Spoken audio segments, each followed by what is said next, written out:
Well, hello, hello. How are you, my lovely darlings? I hope you are doing absolutely fantastic. Okay, who do we have here tonight? It's me, Heidi, and welcome to my channel. I hope you have had a wonderful week so far. Because I can't say I have, but that is another question, which is something that is not to be discussed today, because today we are having fun. Peter Nuttall, good day, sir. Uh, good day to you. Well, good morning to you. It's around 6-ish o'clock in the morning. And I hope my audio and video are all well and dandy. Okay, Christine Jorgensen, or Jorgensen, as the lovely Americans would probably pronounce it. Oh, and we have one on Twitch. Wonderful. Who might that be? I have a hunch, but I'm not gonna tell you that. It would be too boring. It would be too boring if I told you. Okay, maybe I'll just bring up. Oops. By the way, my dear darling viewers, what as for the oops, we have it there like that, and as for the statistics of my channel,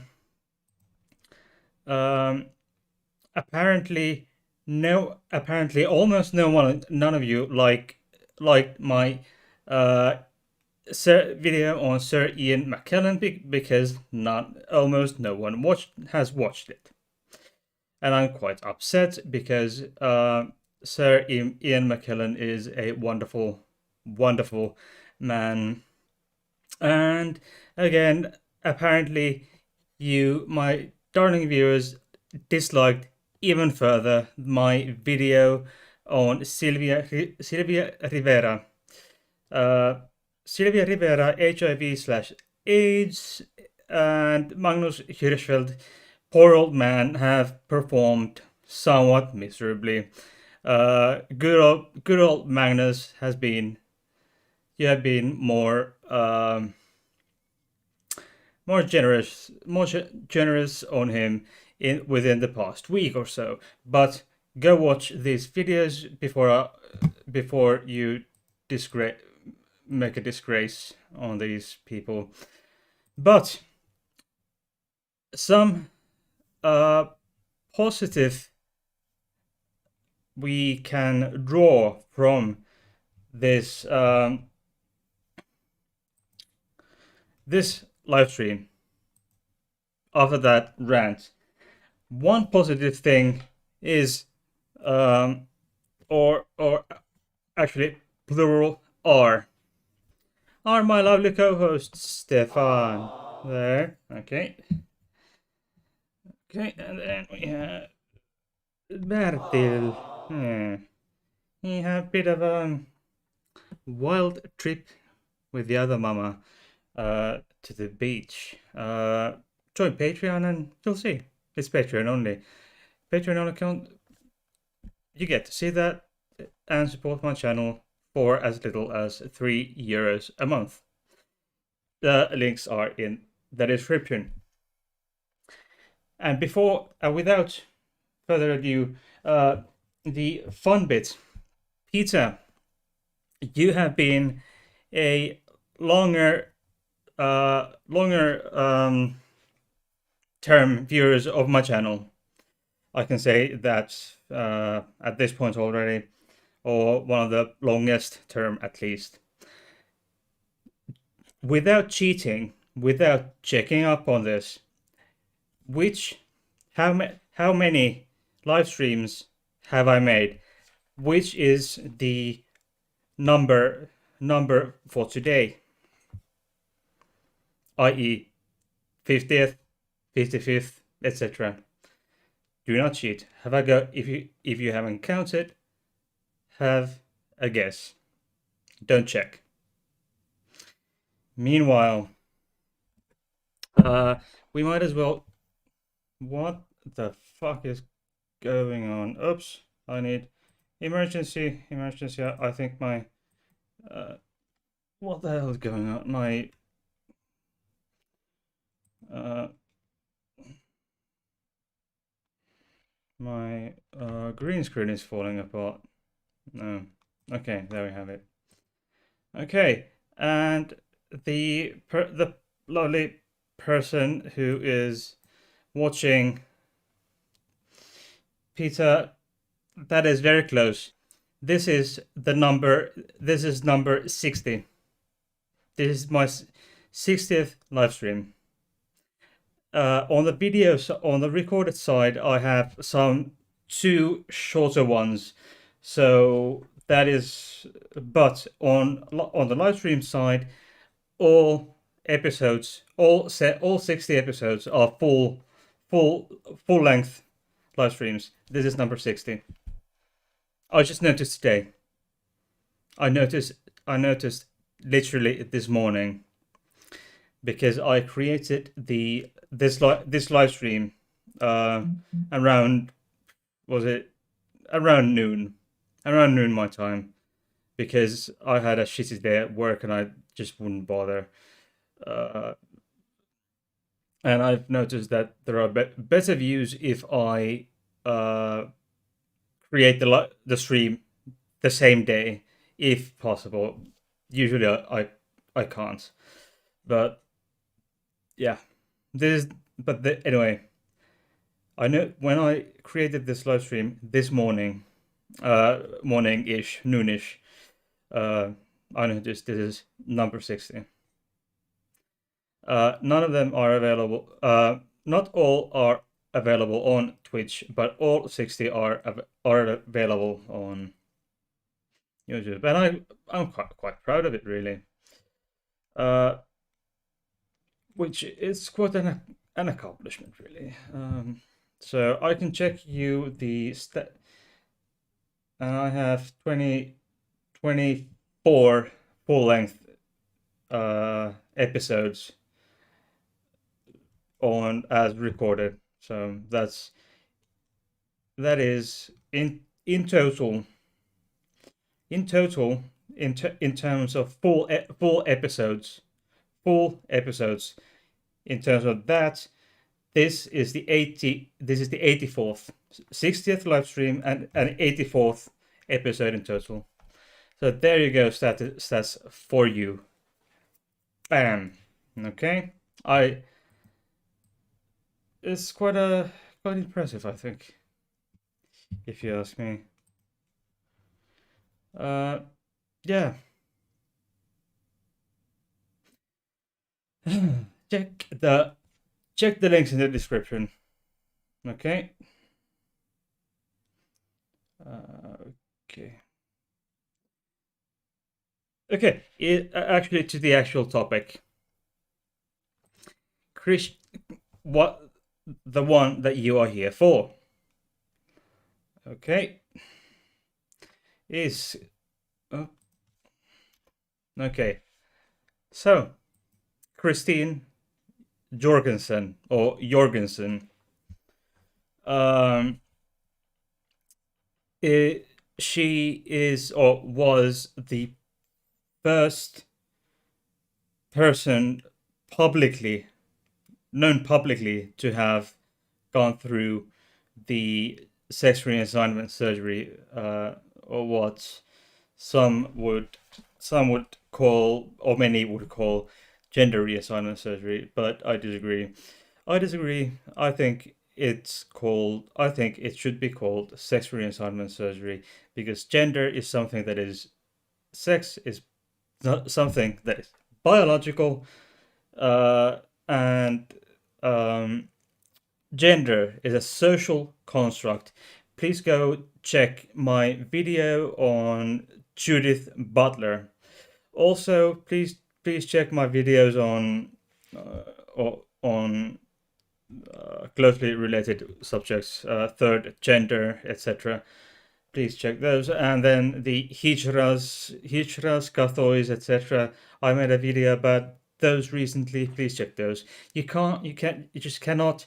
If you say gender reassignment surgery, how do you surgically, surgically fix a social construct? That's not possible. You cannot physically fix some. You cannot surgically fix an abstract social construct. So there you go. That's my opinion. Uh, yes. She was the first known person in the U.S. To have undergone the sex reassignment surgery. But I will come to that later.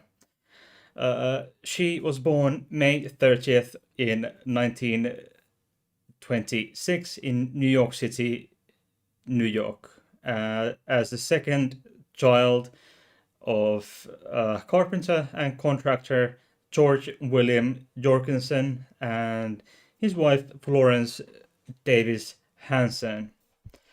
From these names, if you know anything about names, and you know, you can deduce that the both parents had Danish background, because Hansen Danish, Jørgensen with O and then the slash through it, that's Danish, but Jorgensen just without the slash is basically an American bastardization of said Danish name. She grew up in Belmont, Bronx, New York City, New York.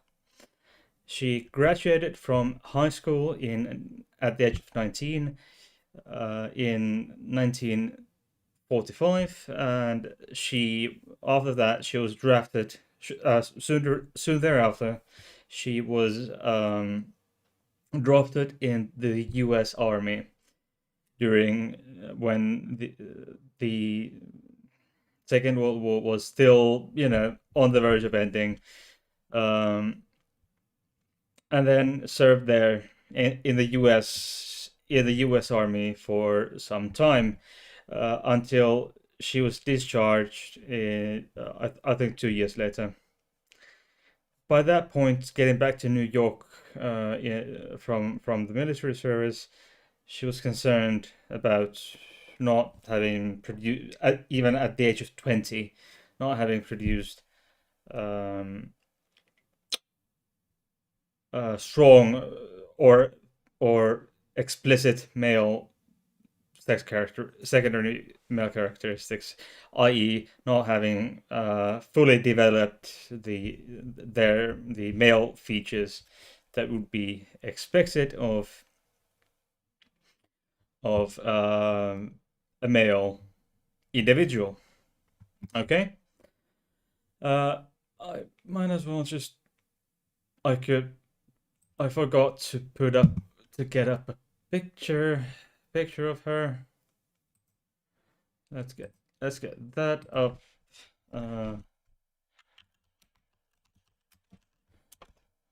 Damn, why do I always do things on the fly? Oh, that's something oh, there we go. Okay.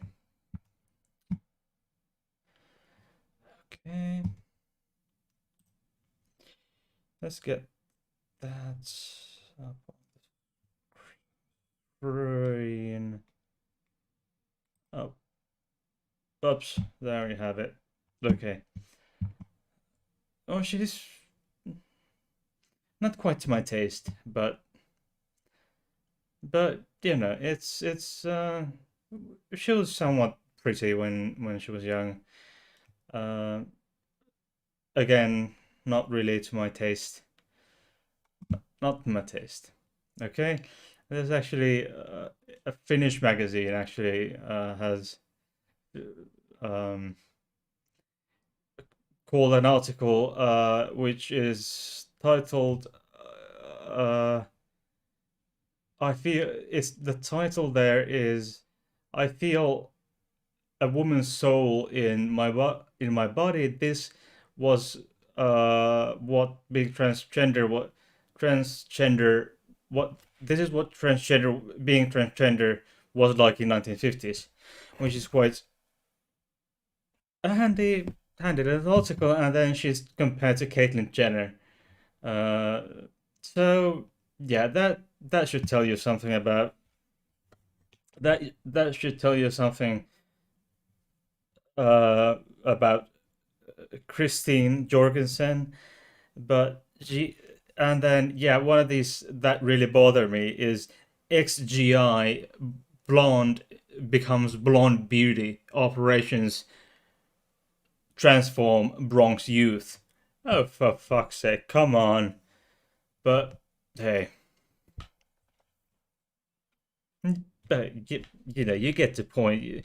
What do you get when you put together uh, American 1950s American conservative society, the offshoot of of the press, uh, and the as an offshoot of said society. Uh, I watched a short interview um, of Christine. This would have been, I think, in the 60s. I can check you that check that for you if you really if you, that would have been, I think, in 1966 or 1967 from Joe Pine. That is Joe Pyne. But what is amazing that I might get a copyright strike. I do not know. Uh, uh, okay, I'm not gonna risk it. Okay, but what was curious, I think, about this interview, that Christine upheld tried to make the difference, or tried to get through the difference between a transvestite and what is transgender, uh, of transsexual, which is now a to which the modern equivalent for the word transsexual used in that time concept is transgender. She tried to explain to this man who was probably in his 60s, that the difference between transgender or transsexual and transvestite, uh, and it would be perfectly align. I would think it would perfectly align with the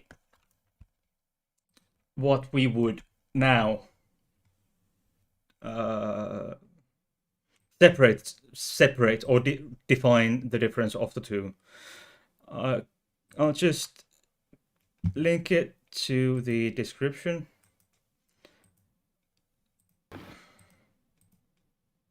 Okay. Sorry, I'll link it to the chat. Okay. We have it. Where do we have it? Okay. Have it. Okay. That's the chat. That's the. Tell me. Okay. Tell me if. Tell me if you can. Okay. I want to check something. Tell me if you hear if you start hearing stuff now. If you start hearing me talking, do you engage myself in politicking? That's a nice word, politicking. And of the can you hear me of my voice? The period of time. The this. He said, my own participating in that campaign was... Okay, please, if you can hear me, just let me know. Because I want to, without just play you the audio, because the old man there on the show tried to portray transvestite as gay, as gay men, who just wanted to, be okay. You heard it. Okay, I'll just play that in a moment. But wanted to portray the transvestite as gay men and hence sick and criminals. But Christine brought up that, to her knowledge and to that of Johns Hopkins, where they also performed the sex reassignment surgeries, that 99% of transvestites are straight men.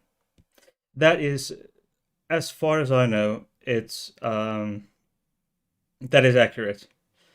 And then the old man was just pretty much in denial. Okay, which was quite interesting. You can hear me. Okay, wonderful. Okay, we are. I don't want to show the video because just the audio, because I try to avoid copyright strikes and copyright notices. Okay. It was our guest who first flushed the problems of transsexuals into the open. Christine Jorgensen was born a male. Yeah. She was described in her high school annual as a clever lad. Later, she became a private first class in the Army, though outlook toward the transsexual phenomenon. And yet I can't... Transsexual phenomena, come on. ...believe that yours was the first operation of this type. It wasn't, Joe. The first one was that way. Before that, there may have been others, but I know not of them. Is this a legal operation in the United States yet? Oh, yes. Oh, certainly. You know, they're doing it at Johns Hopkins now in Baltimore. Heavens to Betsy. Yes, and they're doing it at the University of Minnesota. That man is shocked. Oh, my God. Medical school. They've done 5 cases, to the best of my knowledge, at University of California Medical School. I could only judge by what I heard from Johns Hopkins. When I was in Baltimore several weeks ago, and I said, I don't have the vaguest idea. And he said, according to his statistics, there should be 30,000 transsexuals of both sides in the United States.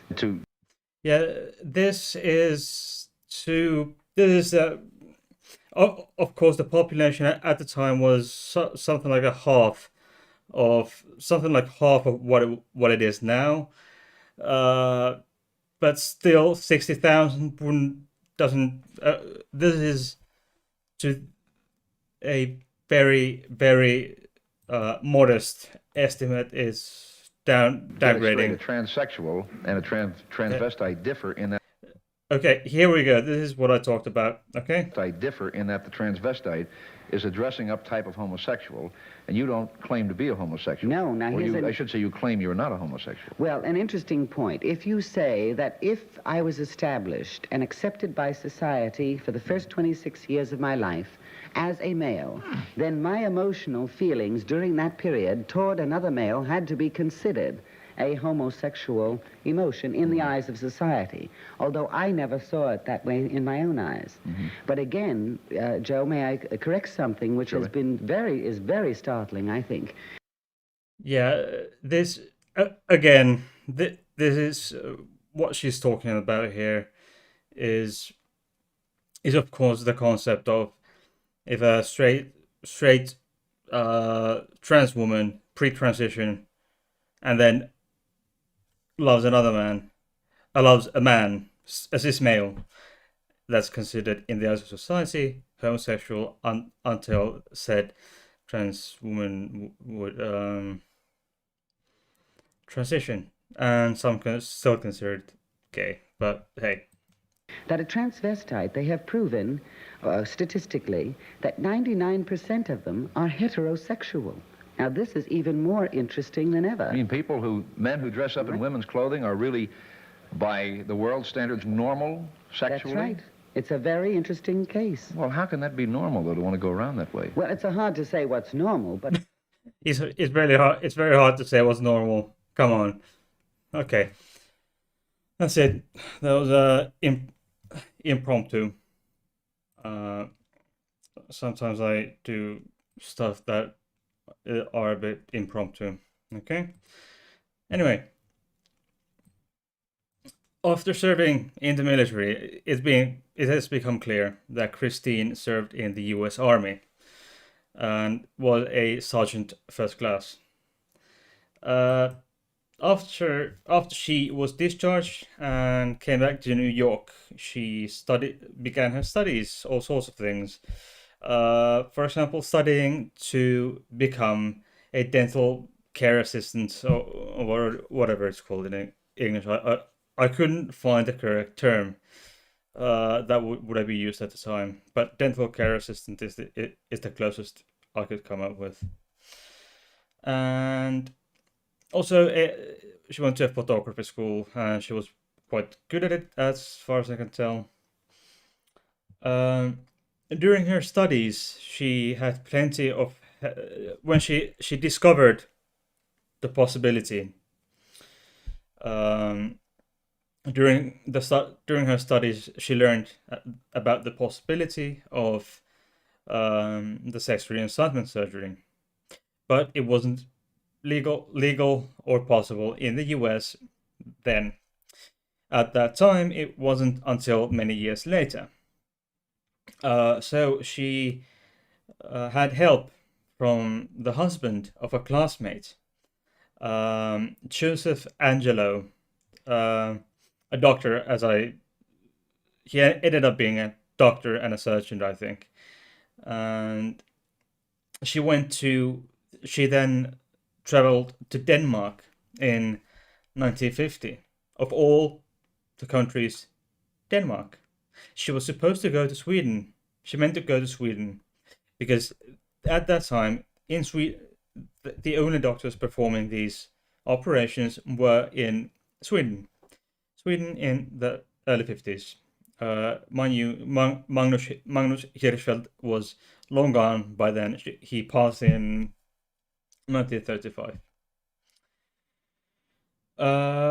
Yes. However, as she was visiting relatives in Denmark, which is what I talked to you about, most likely that the family names would imply a background in roots in Denmark. She became acquainted with a Danish endocrinologist who was also an expert in rehabilitative hormone therapy, which is a monster of a word. Oh, that was autofocus. Oh. Okay. Called a man named Christian Hamburger. Yeah. Eventually, after all kinds of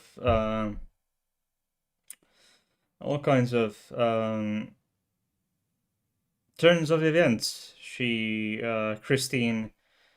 By the way, she picked her name Christine in honor of Christian Hamburger, the endocrinologist who treated her. She received a special permission from the Danish Minister of Justice to get she received the appropriate permissions for a series of operations, which began in Gentofte Hospital in Copenhagen.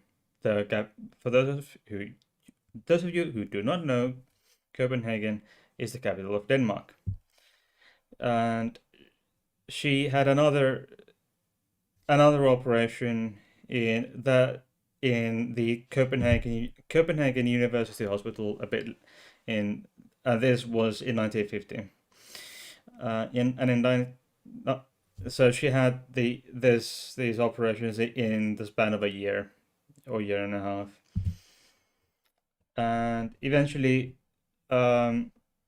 she had the surgery, or aka the vaginoplasty, back home in the US, after it became legal in the US. She had the surgery, as I said. For example, Johns Hopkins performed those surgeries already in the mid to late 60s. Okay, and she in 1953 she returned to the US and became an instant celebrity, of course, because the press had caught wind of her story, and when the journalists barraged her with cameras and microphones and everything. She was the main focus. She was the person to see there that day. But even though, regardless of the fact that there was a head of state on board the aircraft, there was the entire Danish royal family on that aircraft. But they got zero attention. No one even noticed that the Danish royal family had just arrived in the country. Now, yeah. So piss off. I know Denmark is a small country, but hey, come on. They have the oldest monarchy in the world. Even though her operation and the procedures were published, they were publicized in the U.S. media to be the first of the kind. But in that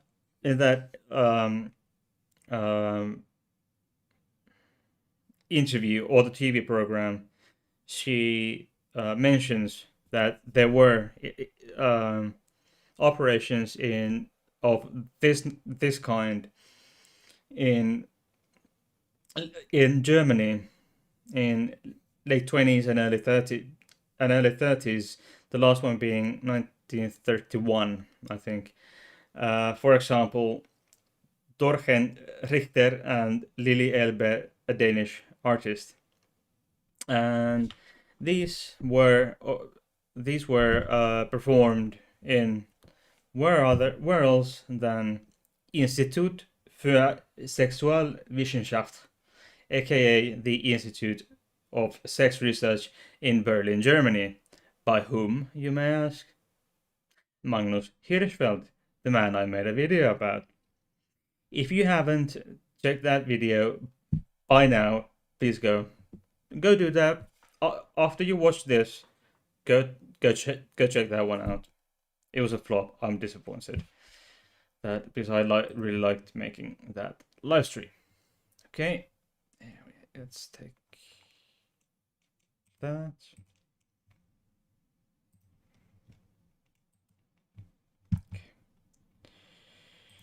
Okay, what do we have here? Okay.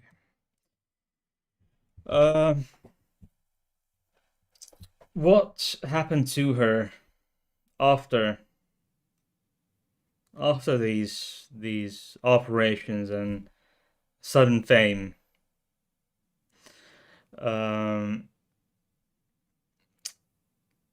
There was a New York Daily News ran a front page story with a headline that kind of still I was still imagine seeing this on Fox News or something. XGI becomes blonde beauty. That, as I said, incorrectly announcing her the first one, and again, it would be called sex change incorrectly. which yeah, it was horrible. But anyway, there was an account of a story she approved of or authorized, started in February of 1953, called "The Story of My Life" in the American Weekly.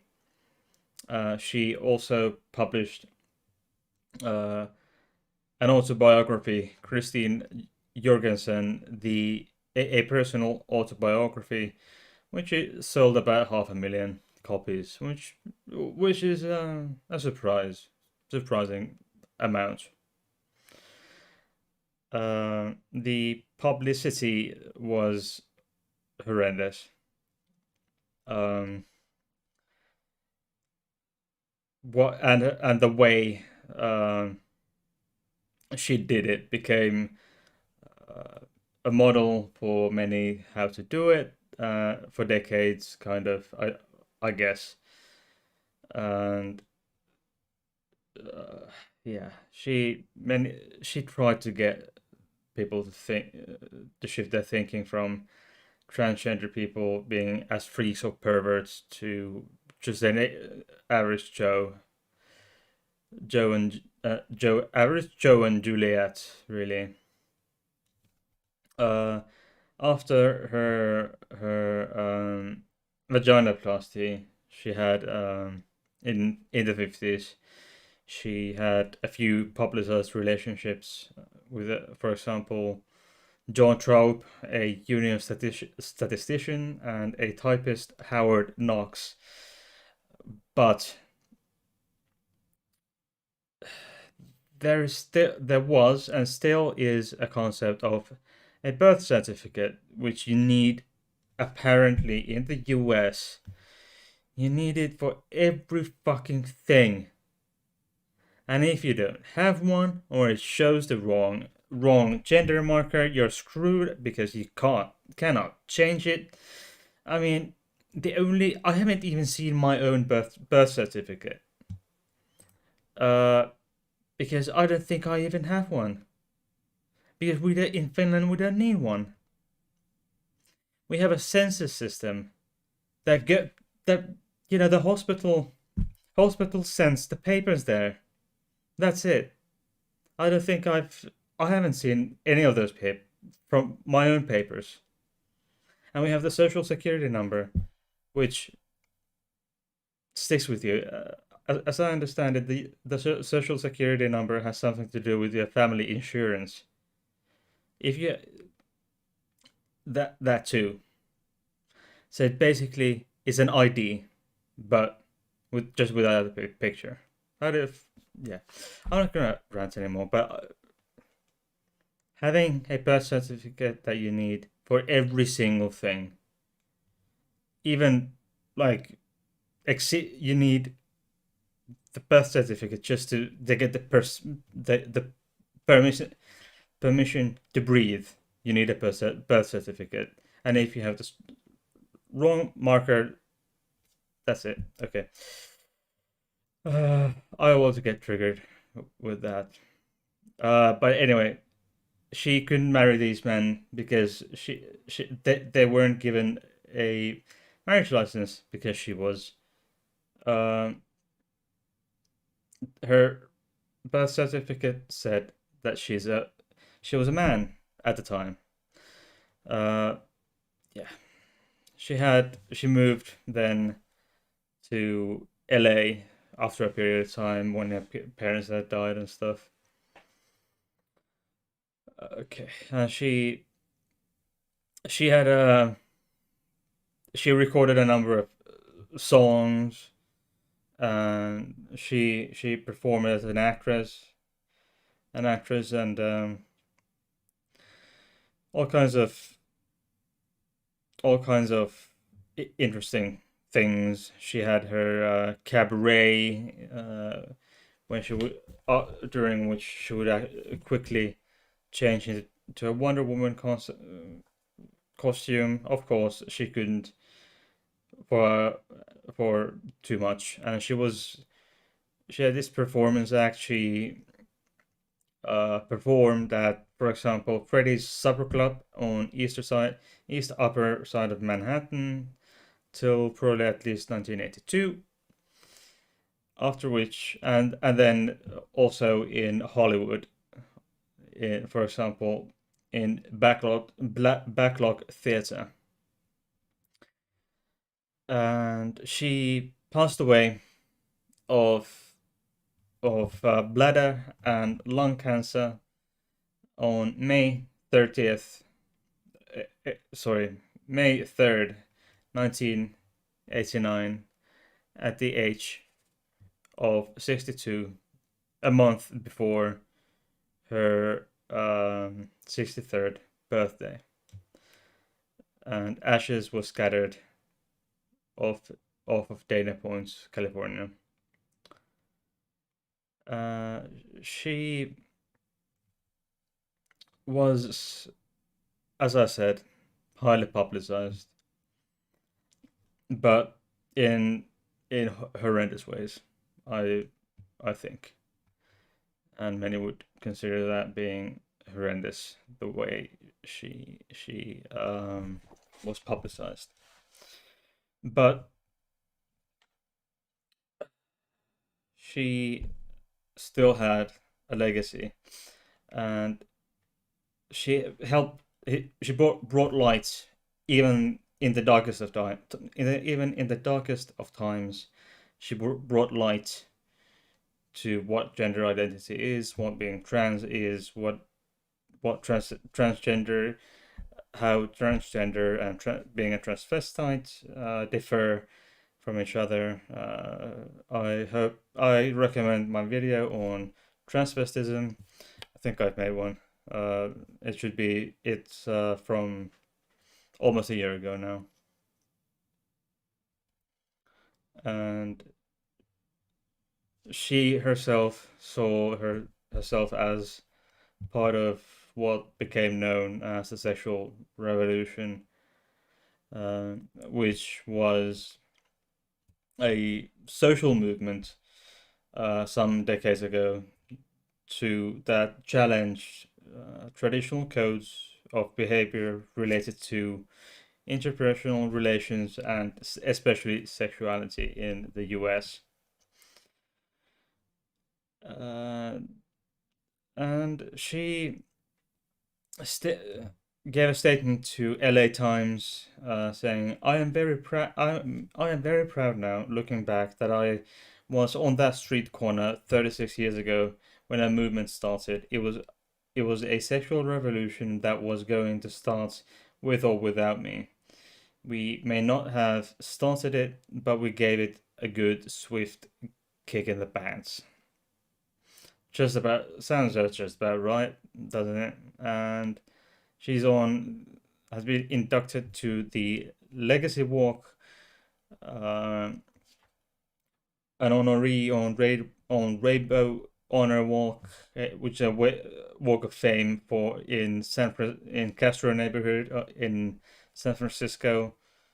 And she was one of the first 50 American pioneers, trailblazers, and heroes included in the National LGBTQ Wall of Honor in the Stonewall National Museum in Stonewall in New York. I've made several videos touching on Stonewall over the course of this bit over a year that I've been doing my channel. So, anyway, please ask your questions. Give me your comments. You wonderful, wonderful people watching my live stream. I have no idea who's watching me on Twitch. I'm not even sure if I'm getting Twitch on this chat here, so I'm not maybe I'm missing missing the entire chat on my.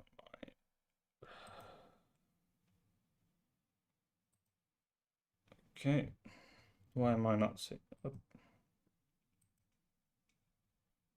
Where is my live stream on Twitch? Here we are. Okay. Why am I not? Am I even live on Twitch? It should be, but this is interesting. Okay, I'll be right back.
Okay, this is interesting. This has been over a year. That I've been doing my channel. So there's something odd about. Okay. Apparently, I don't know how to use Twitch because something tells me I'm live and something tells me I'm not. So I don't know. Because my Twitch tells me Twitch.tv tells me I'm offline from something tells me. Okay, whatever. I don't care. Maybe I should just learn to use. Yeah. All right. Fair enough. Okay, Peter. Any questions? My ghost viewer from Twitch, perhaps.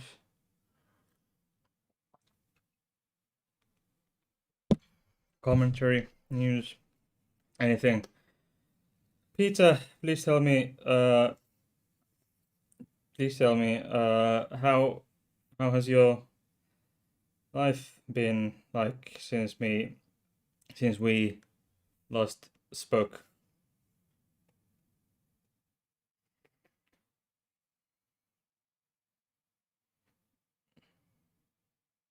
Hmm.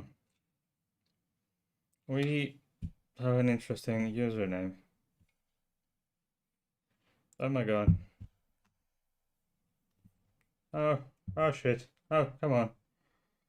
Okay. Okay, I'm gonna hide that shit. I'm sorry, Peter.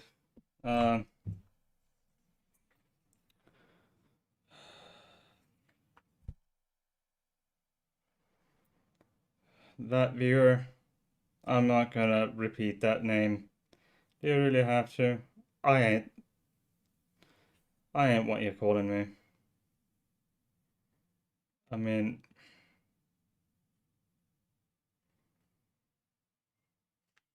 come on.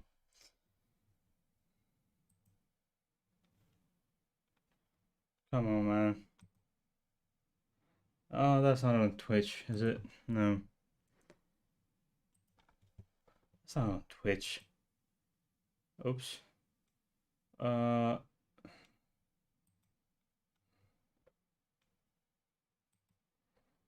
Okay. Report.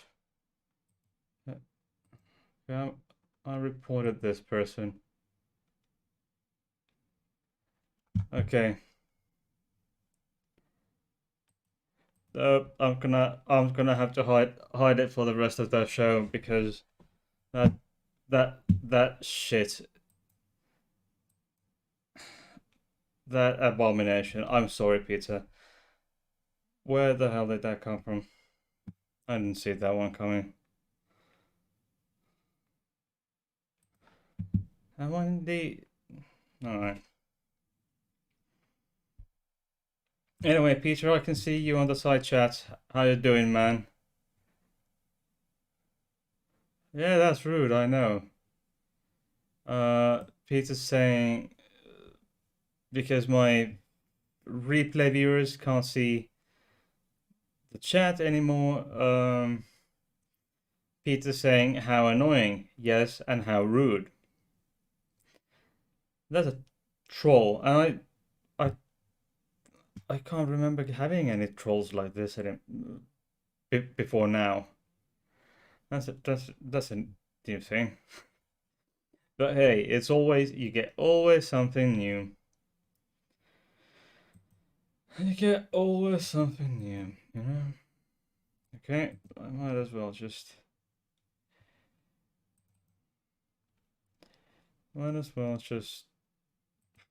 I don't know.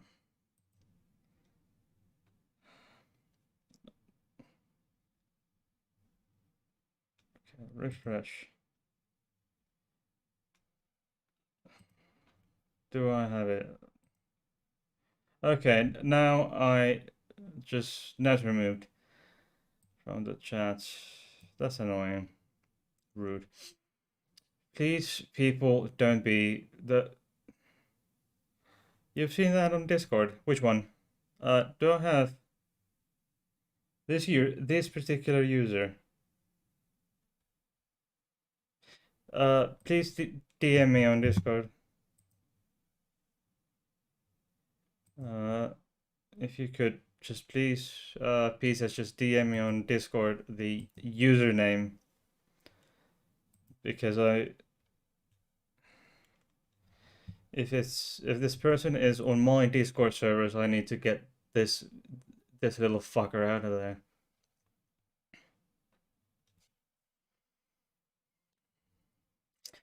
I truly hope this doesn't come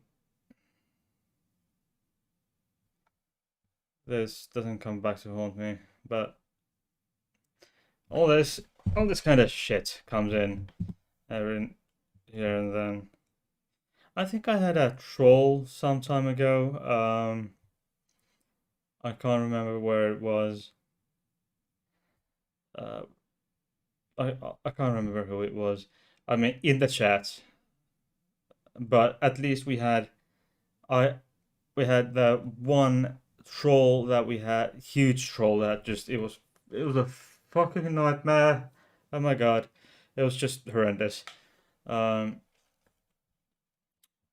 It was horrendous to see that carnage, but luckily my Discord servers both have wonderful um, moderators and admins. So the lovely moderators and admins are there for this kind of situations, and I was notified maybe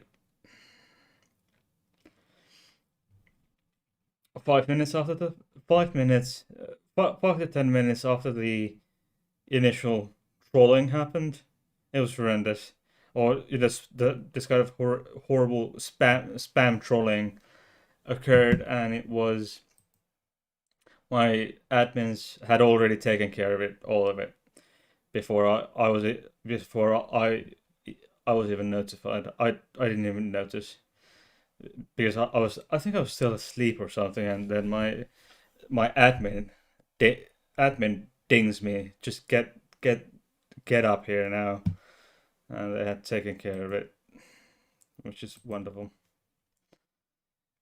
Anyway, I think it's time for me to go for today. It's Well, I think I'll just wait and see. Wait and see how this turns out, if pizza has the possibility to. By the way, okay, let me take you another. Let me take you a detour. I'll take you on a detour for just this once.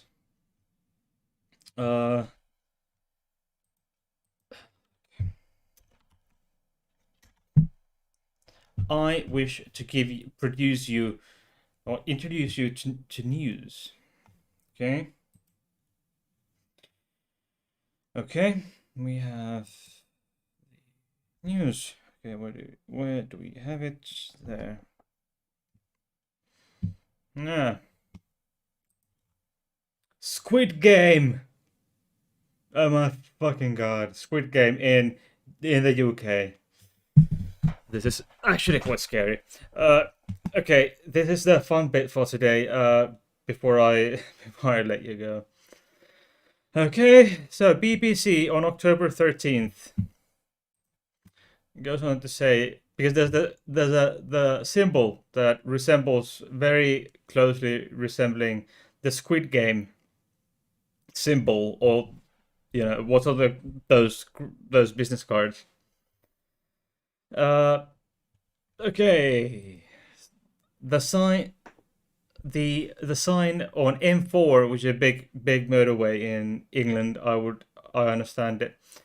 A police force has joked that a sign on a motorway will not direct drivers to a Netflix sensation, Squid Game.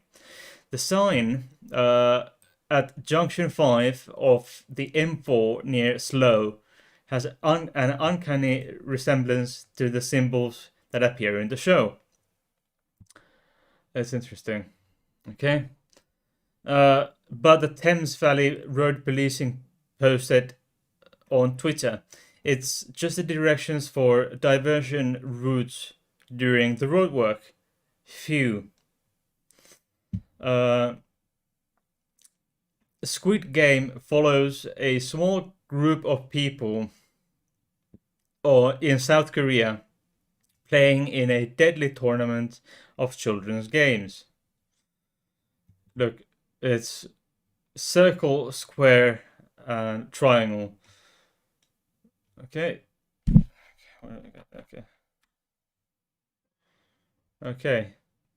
It's in a bit different order because it's square is in the middle in that UK, but still. Yeah, it's on the business card. Okay. So it's kind of fun. It's kind of fun. It's kind of fun, you know.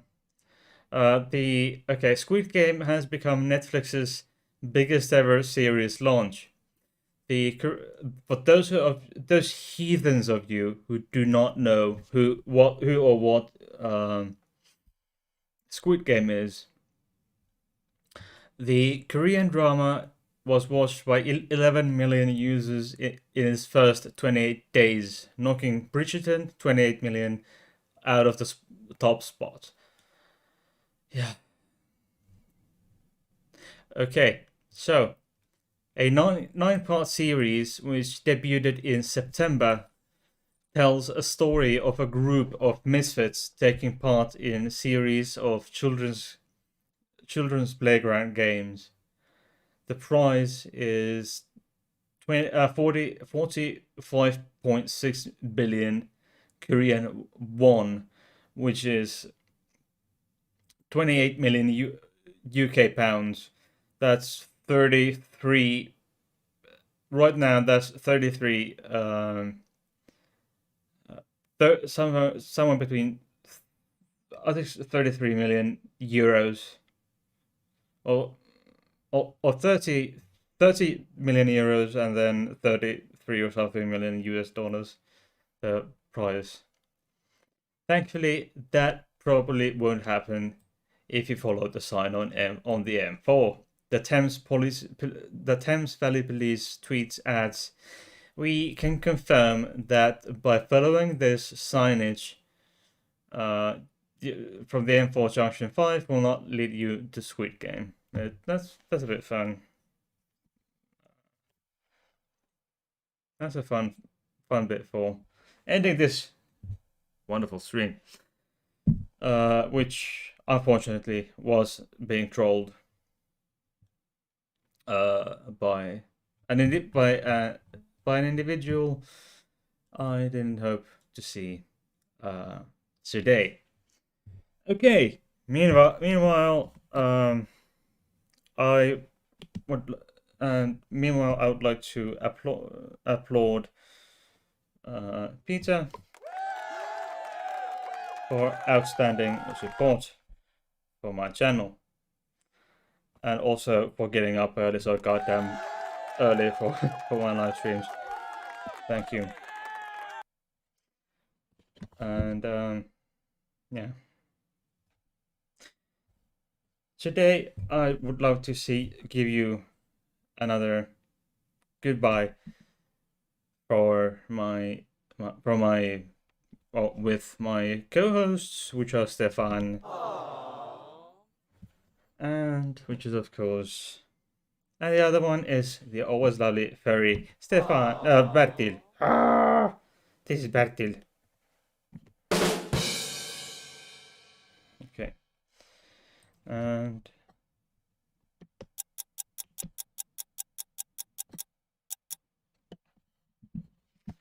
And it's time to go, and I will see you. Oh, by the way, there is a premiere which has been uploaded today. It's going out as premiere Thursday next week, Thursday. I will give you a link, or the link is on my Discord servers. Please check the links. My Discord servers, Patreon, PayPal, email address, Discord servers, and one big huge thank you, and an honorary mention to Flems. Flems is my patron. Thus far, the only patron.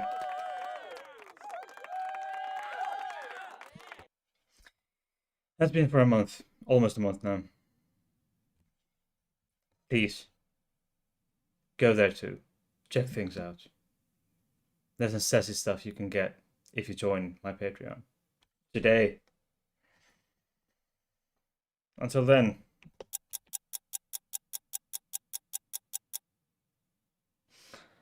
I will see you on Monday on a live stream. Before that, in the comment section and on my Discord servers, on wonderful Discord servers on the interwebs.